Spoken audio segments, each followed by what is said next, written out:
दूसरा विश्व युद्ध जब यूरोप और आगे भी फैला, यह एक अभूतपूर्व संघर्ष था जिसने पूरी दुनिया को हिलाकर रख दिया। तो दुनिया डर के मारे देखती रही। हर कोई इस विनाशकारी युद्ध के परिणामों से भयभीत था। एडोल्फ हिटलर के नेतृत्व में नाजी जर्मनी ने तबाही और नरसंहार की लहर फैला दी। उनकी सेना ने कई देशों पर कब्जा कर लिया और लाखों लोगों की जान ले ली। लेकिन नाजी अकेले काम नहीं कर रहे थे। उनके पास कई सहयोगी थे जो उनके साथ मिलकर काम कर रहे थे। उन्होंने गठबंधन बनाए, कुछ विचारधारा से प्रेरित, कुछ अवसर या डर से। इन गठबंधनों ने नाजी जर्मनी को और भी शक्तिशाली बना दिया। इन गठबंधनों ने युद्ध के दौरान बहुत अहम भूमिका निभाई। उन्होंने नाजी जर्मनी को संसाधन और सैन्य समर्थन प्रदान किया।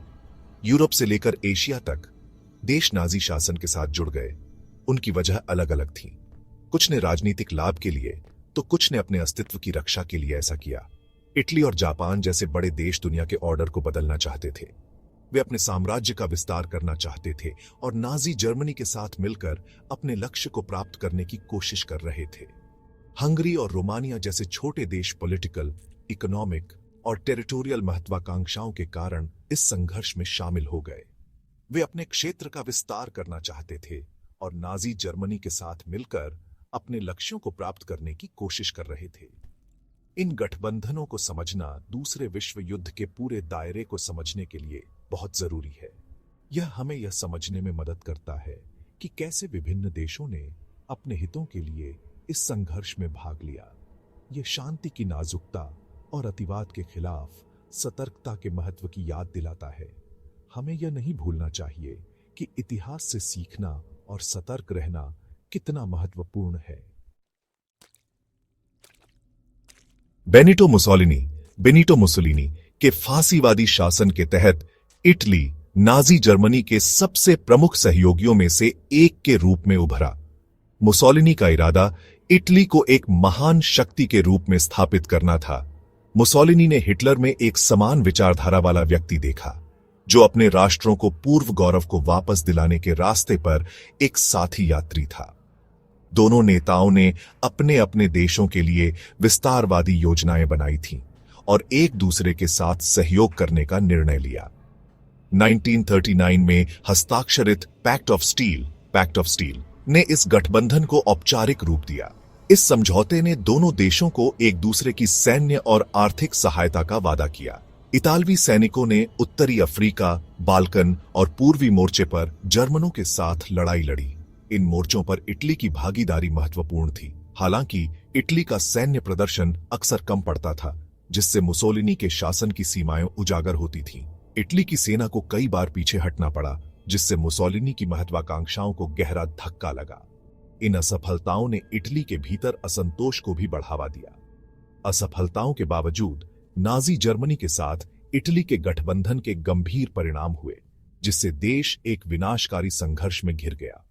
युद्ध के अंत तक इटली को भारी नुकसान उठाना पड़ा, जिससे देश की अर्थव्यवस्था और बुनियादी ढांचे को अपूरणीय क्षति पहुंची। इंपीरियल जापान, जो मिलिट्री पावर और राष्ट्रवाद से प्रेरित था, ने दूसरे विश्व युद्ध को अपने साम्राज्य के विस्तार के अवसर के रूप में देखा। 1940 में हस्ताक्षरित ट्रिपार्टाइट पैक्ट ने एक्सिस पावर्स के साथ जापान के जुड़ाव को औपचारिक रूप दिया। जापान ने संसाधन हासिल करने और एशिया में अपना दबदबा बनाने के लिए विजय अभियान शुरू किया। 1941 में पर्ल हार्बर पर हमले ने युद्ध में अमेरिका को शामिल कर लिया, जिससे यह संघर्ष वैश्विक हो गया। दूसरे विश्व युद्ध में जापान की भूमिका एक संवेदनशील विषय बनी हुई है, जिसमें उसके युद्धकालीन अत्याचारों और उसके शाही अतीत की विरासत के बारे में बहस जारी है। हंगरी, रोमानिया और फिनलैंड, जिनकी अपनी अपनी ऐतिहासिक शिकायतें थीं, ने नाजी जर्मनी के साथ गठबंधन किया। इन देशों ने अपने खोए हुए क्षेत्रों को वापस पाने और अपनी राष्ट्रीय संप्रभुता को बनाए रखने के लिए यह कदम उठाया। मिक्लोस हॉर्थी के नेतृत्व में हंगरी पहले विश्व युद्ध के बाद खोए हुए इलाकों को वापस पाना चाहता था। हंगरी ने अपने ऐतिहासिक क्षेत्रों को पुनः प्राप्त करने के लिए नाजी जर्मनी के साथ सहयोग किया। सोवियत संघ से खोए हुए इलाकों को वापस पाने की उम्मीद में रोमानियाई सेना ने पूर्वी मोर्चे पर जर्मनों के साथ लड़ाई लड़ी। रोमानिया ने अपने क्षेत्रीय दावों को मजबूत करने के लिए यह गठबंधन किया।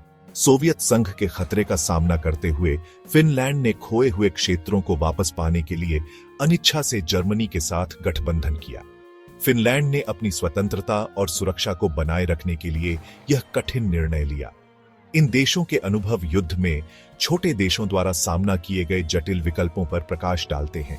उनके निर्णयों ने उनके भविष्य को गहराई से प्रभावित किया। उनकी कहानियां युद्ध की मानवीय कीमत की याद दिलाती हैं। युद्ध ने इन देशों के नागरिकों पर गहरा प्रभाव डाला। इन गठबंधनों की विरासत उनकी राष्ट्रीय पहचान को आकार देती रहती है।